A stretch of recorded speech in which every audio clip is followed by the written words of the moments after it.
नमस्कार, मी डॉक्टर मच्छिंद्र बांगर. महाराष्ट्रातील आणि देशातील हवामान परिस्थिती संदर्भात ताजा अंदाज देणारे आपण बघतो.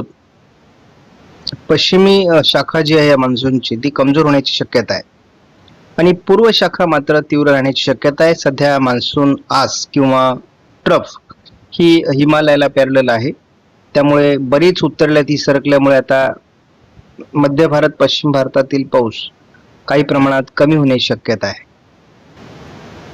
गेल्या आठवड्यातील पावसावर केवळ आपण या व्हिडिओमध्ये लक्ष केंद्रित करणार आहोत, कारण आपण रात्रीच्या व्हिडिओमध्ये बाकी सविस्तर माहिती घेतलेली आहे. गेल्या आठवड्यामध्ये कोकणामध्ये विशेष पावसाची नोंद झालेली नाही, केवळ 31% पावसाची घट होती, परंतु 79% पाऊस मध्य महाराष्ट्रामध्ये गेल्या आठवड्यात पडलेला आहे.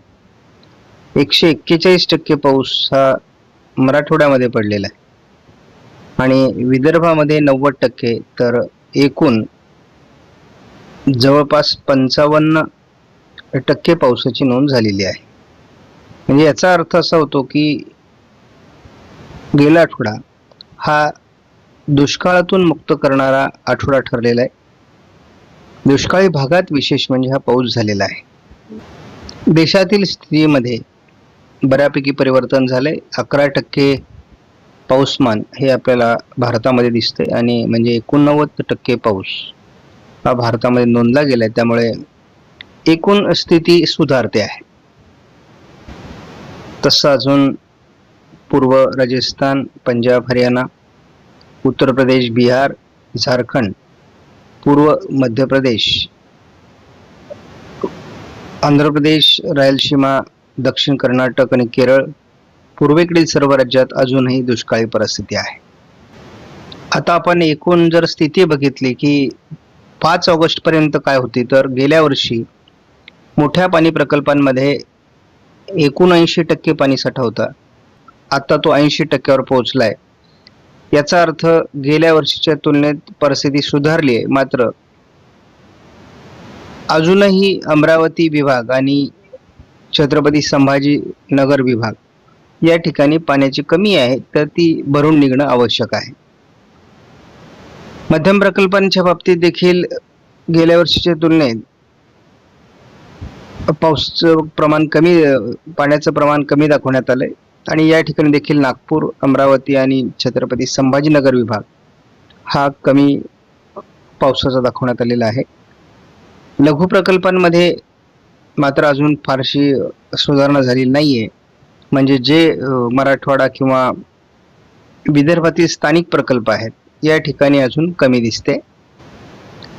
मात्र एकूण सर्वसाधारण पाणी प्रकल्पांचा जर आपण विचार केला तर या ठिकाणी आपल्याला गेल्या वर्षी 71% पाणीसाठा होता आणि आता 70% पाणीसाठा आहे. त्यामुळे आपण गेल्या वर्षीची सरासरी गाठलेली आहे. त्यामुळे आतापर्यंतच्या जुलैच्या पावसामुळे एलिनोचा प्रभाव हा पाणी साठ्यांवर आपल्याला जाणवलेला नाही. एकूण जर आपण विचार केला तर महत्त्वाचे पाणी प्रकल्प बहुतांशी भरलेले आहेत.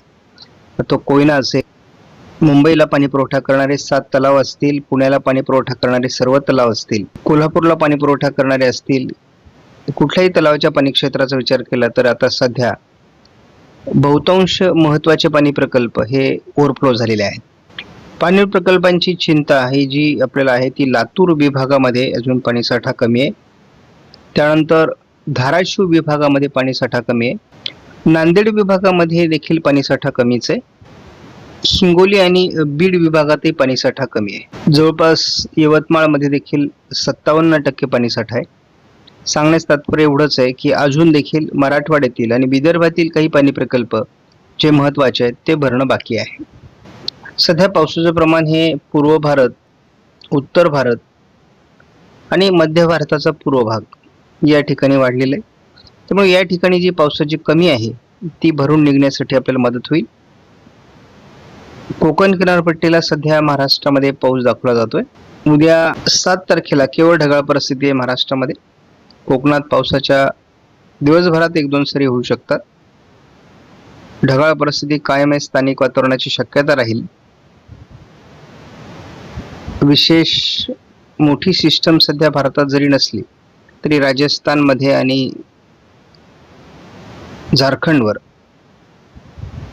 एका सिस्टमची शक्यता आहे. पावसाचं प्रमाण 10 तारखेला तसं कमी होतंय. 11 तारखेला एक उत्तर भारतामध्ये सिस्टम कार्यरत असण्याची शक्यता आहे. विशेष प्रभावी अशा प्रकारचं वातावरण महाराष्ट्रामध्ये 12 तारखेला नाही, 13ला नाही, 14ला नाही आणि 15लाही नाही.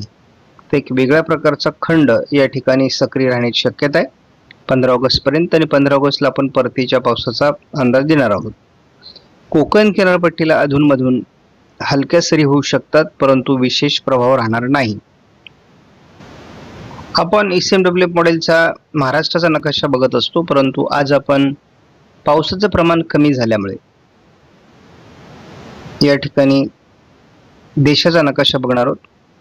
आणि आपल्याला स्पष्टपणे जाणवते की महाराष्ट्राच्या मराठवाडा, पूर्व आणि विदर्भामध्ये आज पावसाची शक्यता या मॉडेलने दाखवलेली आहे.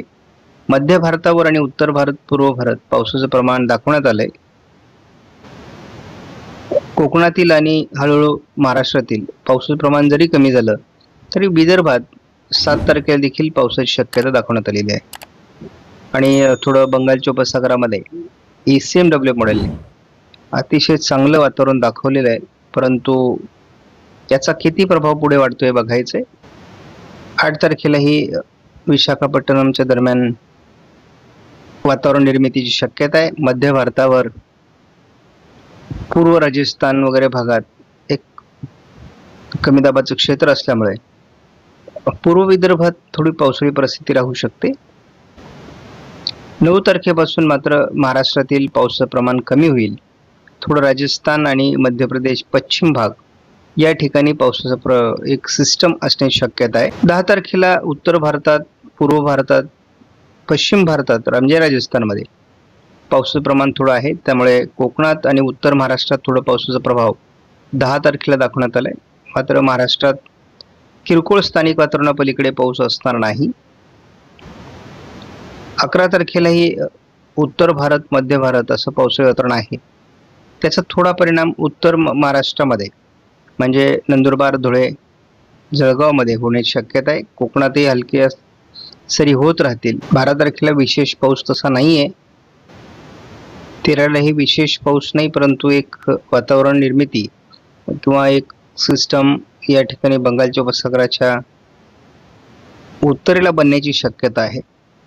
जी सिस्टम आपल्याला 15 ऑगस्टला महाराष्ट्रावर येईल असं वाटलेलं होतं, मात्र आपण बघतो 13-14 तारखेला ही सिस्टम पूर्व मध्य प्रदेश, छत्तीसगड, झारखंड, ओरिसा या राज्यांसहित उत्तर प्रदेश, बिहार, पूर्वेकडील सर्व राज्य ज्या ठिकाणी आता दुष्काळी परिस्थिती आहे या ठिकाणची परिस्थिती सुधारण्यास मदत करेल. पश्चिम भारत, मध्य भारताचा पश्चिमी भाग आणि दक्षिण भारत या ठिकाणी मात्र पावसाचे प्रमाण कमी होते. महाराष्ट्रावर त्याचा परिणाम झालाय. ही सिस्टम महाराष्ट्राकडे येत नसल्यामुळे 15 तारखेला महाराष्ट्रात विशेष पाऊस असणार नाही. खंडाला जोर मिळेल. 16 तारखेला महाराष्ट्रात विशेष पाऊस नाही. 17 तारखेला महाराष्ट्रात विशेष पाऊस नाही. 18 तारखेला भारतात बऱ्यापैकी पाऊस कमी होतोय. 19 तारखेला देखील महाराष्ट्रात विशेष पाऊस नाही. 20 तारखेपर्यंत आपल्याला पावसाळी खंड अनुभवायला मिळणार आहे. साधारण आपल्याला 13-14 तारखेला विदर्भापर्यंत तरी पाऊस होता, परंतु या सर्व राज्यांमधला पाऊस 15 तारखेनंतर आणखी उत्तरेला सरकणार आहे. आणि भारतामध्ये बहुतांश ऑगस्ट महिना हा तीव्र एल-निनोच्या प्रभावाखाली जाणार आहे. त्यामुळे महाराष्ट्रामध्ये पेरलेल्या पिकांना पाणी देण्याची आवश्यकता पडणार आहे. ज्यांच्याकडे पाणीसाठे उपलब्ध आहेत त्यांना पाणीसाठा वापरावा लागणार आहे. आणि विशेष म्हणजे या दरम्यान जो दुष्काळी पट्टा आहे त्याची पुन्हा एकदा वाढ होण्याची शक्यता आहे. जर 13, 14, 15 तारखेला येणारी वादळी प्रणाली महाराष्ट्रावर आली असती तर यदाकदाचित आपल्याला अतिवृष्टीचे जिल्हे वाढताना बघायला मिळाले असते. परंतु आता मात्र आपल्याला या ठिकाणी दुष्काळी जिल्ह्यांची संख्या वाढताना दिसणार आहे. आपण जेव्हा 20 तारखेपर्यंत एकत्रित अंदाज बघतो तेव्हा केवळ कोकण किनारपट्टीमध्ये पावसाची शक्यता दाखवण्यात आलेली आहे.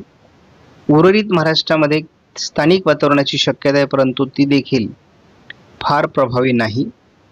त्यामुळे यदा कदाचित आपल्याला महाराष्ट्रामध्ये ऑगस्टमध्ये पावसाची कमी येऊन पिकांना, कोरडवाहू पिकांना खास करून पाण्याची गरज पडेल. म्हणजे पावसाची कमी जाणवणार आहे आणि बागायत पिकांना आपल्याला पाणी देण्याची वेळ येणार आहे. परंतु आपल्या अंदाजानुसार नवीन वादळी प्रणाली ही ऑगस्ट महिन्याच्या शेवटच्या आठवड्यामध्ये प्रभावीपणे महाराष्ट्राच्या दिशेने येऊ शकते, परंतु हा अंदाज अनिश्चित आहे. आपण या मॉडेलचा सविस्तर अंदाज बघूयात. कोकणामध्ये अजून पावसाची शक्यता कायम आहे, परंतु महाराष्ट्रातील पावसाचं प्रमाण कमी होण्याची शक्यता आहे. थोडं पश्चिम महाराष्ट्राच्या काही भागात आणि अगदी जळगावपर्यंत पावसाची शक्यता आहे. आज स्थानिक स्वरूपाचं वातावरण असण्याची शक्यता आहे. थोडं अकोला अमरावतीपासून वाशिम हिंगोलीपर्यंत आणि यवतमाळ वर्धा म्हणजे विदर्भातील काही जिल्ह्यांमध्ये सुद्धा आज पावसाची शक्यता आहे उशिरापर्यंत. आणि ही शक्यता उद्या देखील आहे. म्हणजे नागपूर, भंडारा, गोंदिया, चंद्रपूर, गडचिरोली, वर्धा या जिल्ह्यांमध्ये आपल्याला उद्या देखील पावसाची शक्यता वाटते, परंतु उद्या कोकणातील पाऊस कमी व्हायला सुरुवात होईल. आणि आपण बघतो 8 तारखेला मात्र घाटमाथ्यावर पाऊस आहे. थोडा पश्चिम महाराष्ट्रात हलक्या पावसाची शक्यता दाखवण्यात आलेली आहे. 9 तारखेला देखील तसं पाऊसमान नाही. म्हणजे 9 तारखेपासून मुख्य पावसाचा खंड आकार घेईल असा अंदाज आहे. 10 तारखेला मात्र पुन्हा एकदा हलक्या पावसाची शक्यता निर्माण होते. जळगाव जिल्ह्यामध्ये आणि थोडं बुलढाणा, नाशिक पूर्व भाग आणि छत्रपती संभाजीनगर, जालन्यामध्ये, बीडमध्ये हलक्या स्थानिक पावसाची शक्यता दाखवण्यात आलेली आहे. जरी स्थानिक पाऊस झाला तरी देखील आपल्याला दुष्काळाची तीव्रता जाणवणार नाही. आपण अगदी 11 तारखेला देखील स्थानिक पाऊस बघतो आहोत. अशा प्रकारचा स्थानिक पाऊस अधूनमधून जर होत राहिला तरी कोरडवाहू पिकांना फार मोठं जीवदान त्यामुळे मिळतं. 12 तारखेला मात्र विशेष पाऊस नाही. 13लाही विशेष पाऊस दाखवलेला नाही, स्थानिक वातावरणही नाही.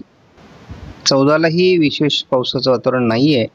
घाटमाथ्यावर हलक्या ते मध्यम सरी होतील, परंतु आपल्याला भंडारा, गोंदियामध्ये थोडं पावसाळी वातावरण दिसते. 15 तारखेला विशेष पाऊस नाही. घाटमाथ्यावर दक्षिण कोकणात पाऊस असणार आहे. स्थानिक वातावरणाची 16 तारखेला देखील शक्यता नाही. किरकोळ पाऊस काही विभागात होऊ शकतो, कारण ढगाळ परिस्थिती आपल्याला 17ला दिसते. 18ला तसे विशेष वातावरण नाही. 19ला देखील विशेष वातावरण नाही आणि 20लाही विशेष वातावरण नाही. म्हणजे 12 तारखेपासून पुढे मात्र तीव्र खंडाची शक्यता आहे. त्याच्या अगोदर सौम्य खंडाची शक्यता आहे. त्यामुळं आत्तापर्यंत आपल्याला असं वाटत होतं जुलैला भरपूर पाऊस झालेला आहे, त्यामुळे ऑगस्टमध्ये भरपूर पाऊस होईल. परंतु जसं जूनमध्ये पावसाचं प्रमाण कमी राहिलं तसं ऑगस्टमध्ये देखील पावसाचं प्रमाण कमी राहील. दुष्काळी परिस्थिती निवारण झालेली आहे. बऱ्याच जिल्ह्यांमध्ये चांगल्या प्रकारचा पाऊस झालेला आहे.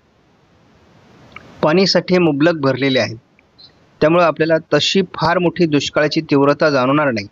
परंतु ज्या जिल्ह्यांमध्ये आता पाऊस कमी झाला आहे त्या जिल्ह्यांना मात्र याची झळ अधिक पोहोचण्याची शक्यता आहे. आणि ज्या जिल्ह्यांना काठावरचे पाऊस आहेत अशा ठिकाणी देखील पिकांना त्याचा फटका बसू शकतो. त्यामुळे ज्यांच्याकडे पाणीसाठे उपलब्ध आहेत त्यांनी पिकांना पाणी देण्याची व्यवस्था करा. ही वेळ निभावा. पुढे सप्टेंबरमध्ये किंवा ऑगस्टच्या शेवटच्या आठवड्यात आपल्याला पुन्हा एकदा चांगल्या पावसाची शक्यता राहणार आहे. त्यामुळे तशी एकूण दुष्काळी परिस्थिती नाही, परंतु उत्पादनातील घट मात्र शक्य आहे.